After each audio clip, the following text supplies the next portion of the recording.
we're seeing that the two of the top offenses in the NFL right now are not headed by elite quarterbacks. I mean, I'm sorry, Brock Purdy is not an elite quarterback, and No, neither is no. Tua. But because they are a part of that Shanahan scheme that is so creative, and Mike McDaniel runs it too to his own like flavor with his own flavor. They are able to have these explosive plays, and it's a really exciting for me time in the NFL, and this is why again we're gonna get into the MVP Yeah. race. Like I desperately need the NFL to recognize this moment and not fall back into just like it's quarterback time for the MVP. Especially when the results and the output is not bearing that out this Yeah, year. I want the MVP to reflect this new exciting dynamic where it's Right. not so goddamn quarterback focused. That we shouldn't be looking to the MVP race to be like, how do we find a quarterback to slot into it? Let's As just get opposed, into yeah, it I here. mean, let's do it. I'm ready. Yeah, I'm ready. can we pull can we pull up this okay, so Yes. this site that I sent here. This site has an aggregate of the MVP odds. And it makes me sick to see this. I can't believe that we're still in this place in a year, as I just said, where the the Dolphins offense, the 49ers offense are maybe the two best offenses in football. If we're going to be real, the two best offenses in football are led by two guys who are not elite quarterbacks, okay? And I'm not really going to put that up for debate because it's obvious to anybody who actually knows anything about football. Okay. So Dak Prescott leads the MVP race. Now, I don't think that that is crazy. But Purdy at number two, let's zoom in here. That's just, I'm sorry, guys, but Christian McCaffrey is the MVP of the 49ers. And so the idea that he is below him in the MVP race here is just insanely frustrating. Jalen Hurts is not playing as well as he did last year. So I don't really know why he's third on the list, but it goes Dak, Purdy, Hurts, Mahomes, Tua, Lamar. Then we get to Tyreek Hill, who is the MVP of the NFL. Let me say that again. Tyreek Hill is the MVP of the NFL, and it's plus 2,000 for him to win MVP. Christian McCaffrey is below him. And below Josh Allen and CJ Stroud, which I mean, listen, I love Stroud and I love Allen, but still, like. Although, I mean, those odds, this is frustrating because this is from different books. Oh, But okay. So it's maybe a bit of it's just an aggregate, I guess. yeah, I Of guess all it's of just them. well, so yeah, it's just an aggregate, but well, plus 1,800 I think is the aggregate there to the left if I'm not mistaken. So I'll go by those instead of to the furthest right. But like I my top two votes if I were to do rank choice for MVP as of we're going into week 14. I'm going number 1 Tyreek Hill. I'm going number 2 Christian McCaffrey, and number 3 I'm going Dak Prescott, even though I hate the Cowboys more than any other team in the NFL. That Dak Prescott has been playing phenomenally. And but like what we're seeing Tyreek Hill do is so generational that I mean, I don't even know what to say. He's 519 receiving yards away, and he needs 5 more games to do it to become the first wide receiver in history to get 2,000 yards in a season. They play for the rest of the year the Titans, the Jets, the Cowboys, the Ravens, and the Bills. And he just needs to average a little over 100 yards a game to get to that point. If anything, and I'd be more. four of the 5 final games of those games will be at home. So If anything, given all that you've mentioned there, all the factors there, I think the shocker would be if he didn't do it.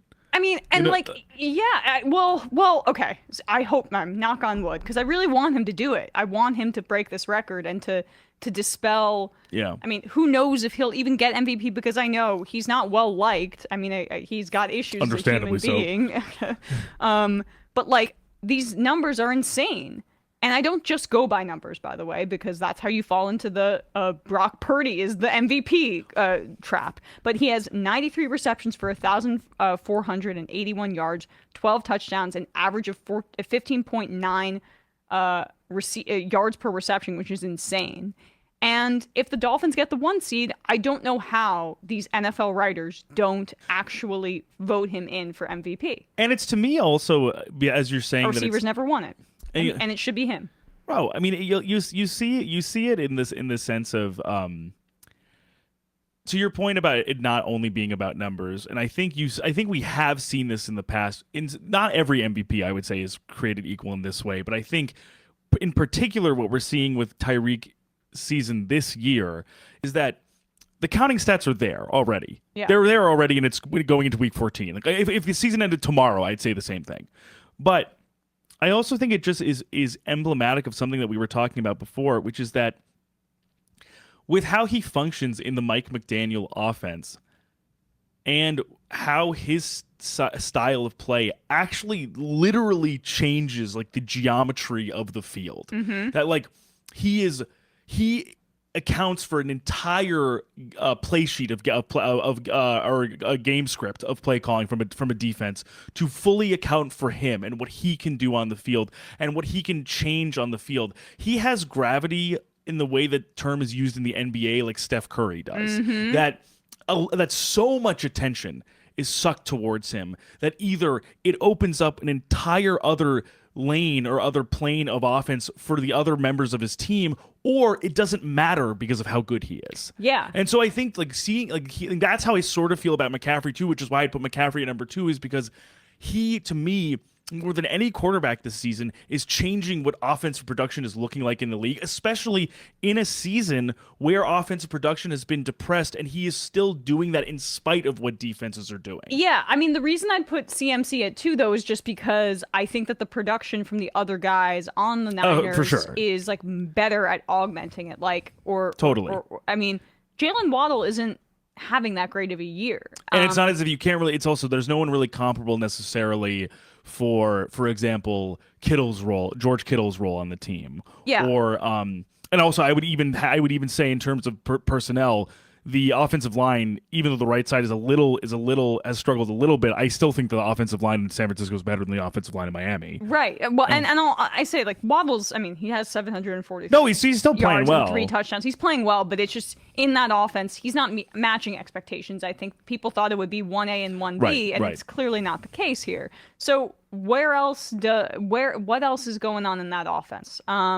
So much of it is about Tyreek Hill, and like he masks so many crappy throws by Tua, and I know no one like seems to want to recognize it or whatever, but his body control, you see him twist his body and contort it in the air to get back to the ball. Like he literally has to sometimes slow himself down and box a guy out because the ball isn't getting there to him in time, and he's that fast. So like he's also masking some of Tua's issues as well. Tua's played really well this year. I get it. But, like, we have to be clear about who is making that offense go. And so, for me, it would be a slam dunk to vote for Tyreek Hill for MVP. There's no quarterback that is deserving of it right now. I mean, Brock Purdy throwing bubble screens and Tua doing timing throws. Miss me with that bullshit. I'm so sick of this. The only person I would consider, as we were saying, as third for me would be Dak Prescott. Because I think actually I do think his quarterback play obviously I think his connection with CeeDee Lamb has only strengthened over the course of the season, and CeeDee has had a bit of a breakout year. But I think for the most part, for the last 6 or 7 weeks, he by the metrics, but also just by I think at least for how I've seen him look, he's playing his best football, and I think he's been a integral reason as to the success of this Cowboys team without the safety blanket that he had with Kellen Moore at offensive coordinator, with now, the full-on unilateral Mike McCarthy offensive scheme. We obviously were concerned about it in a lot of ways, but he has done a great job at facilitating it. Oh, he's been excellent. I mean, this is what's so funny about Dak is eventually, I think he's coming up at a point where he's going to need another contract extension. Yeah. And when he got his first contract, that's when he played the best too. Right. So he knows what he's doing there. And like, good on him for that, right? That he's good. Take all of Jerry's money. I don't give a crap. But I agree. Like Lamar, I love Lamar, but he's had great games and he's been a little inconsistent. Mm-hmm. And CJ Stroud has been phenomenal, but I don't think that they realistically you give a team that could be in the wild card the MVP.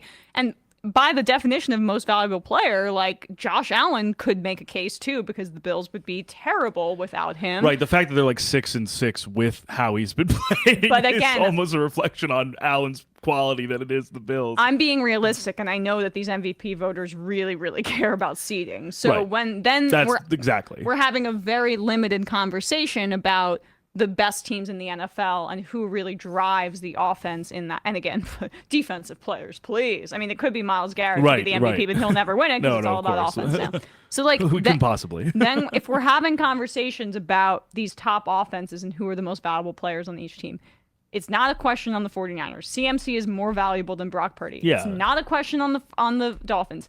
Tyreek Hill is more valuable than Tua. And I think what Tyreek is doing here is so historic that I'm hoping that the NFL wakes up and gives him the award, because I want them to recognize this new exciting moment in the NFL, which is not just so quarterback focused. As much as the marketing teams in the NFL love to have, like, Josh Allen in crossed arms standing next to Patrick Mahomes crossed arm for their promos, it's not just the freaking quarterback that plays in the NFL.